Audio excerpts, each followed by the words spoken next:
আজি আমি তিৱা ছাত্ৰ সন্থা কাৰ্বি ছাত্ৰ সন্থাৰ লগতে মধ্য অসমৰ জনগোষ্ঠীয় জাতীয় সংগঠনবিলাকে একত্ৰিত হৈ যে গণধৰ্ণাৰ কাৰ্যসূচী আমি ঘোষণা কৰিছোঁ গণধৰ্ণাৰ নহয় আৰু কেইবালানিও আমাৰ কাৰ্যসূচী আছে এই পৰৱৰ্তী সময়ত আমি একাধিক্ৰমে আমাৰ কাৰ্যসূচীসমূহ চলাই যাম যদিহে চৰকাৰে তেওঁলোকৰ হঠকাৰী সিদ্ধান্তবিলাক যদি বাতিল নকৰে অন্যথা কিন্তু আমি এই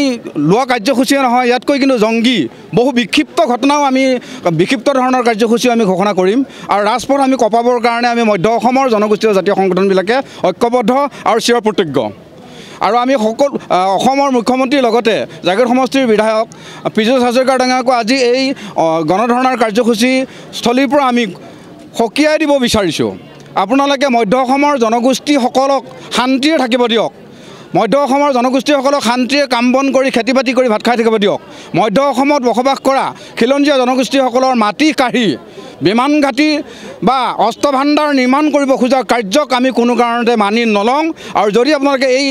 এই কাৰ্যসূচী প্ৰত্যাহাৰ নকৰে এই সিদ্ধান্তক যদি আপোনালোকে বাতিল নকৰে তেতিয়াহ'লে মধ্য অসম জ্বলিব ই খাটাং মাননীয় অসমৰ মুখ্যমন্ত্ৰী মহোদয় আপোনাক আমি জনাব বিচাৰিছোঁ অতি দুখেৰে যিহেতু আমাৰ গোভা বেল্টৰ ট্ৰাইবেল বেল্টৰ মাটি তাত ভাৰতীয় বায়ু সেনা অস্ত্ৰ নিৰ্মাণ যি প্ৰতিশ্ৰুতি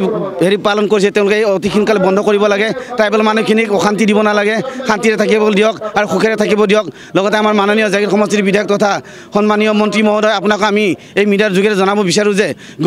গোভাৰ ৰাইজক সুখেৰে থাকিব দিয়ক শান্তিৰে থাকিব দিয়ক আৰু গোভাত যি বায়ু সেনা অস্ত্ৰ ভাণ্ডাৰ বনাব বিচাৰে সেই বস্তুটো অতি সোনকালে বন্ধ কৰক অন্যথায় আমাক জংগী আন্দোলন কৰাবলৈ বাধ্য নকৰাব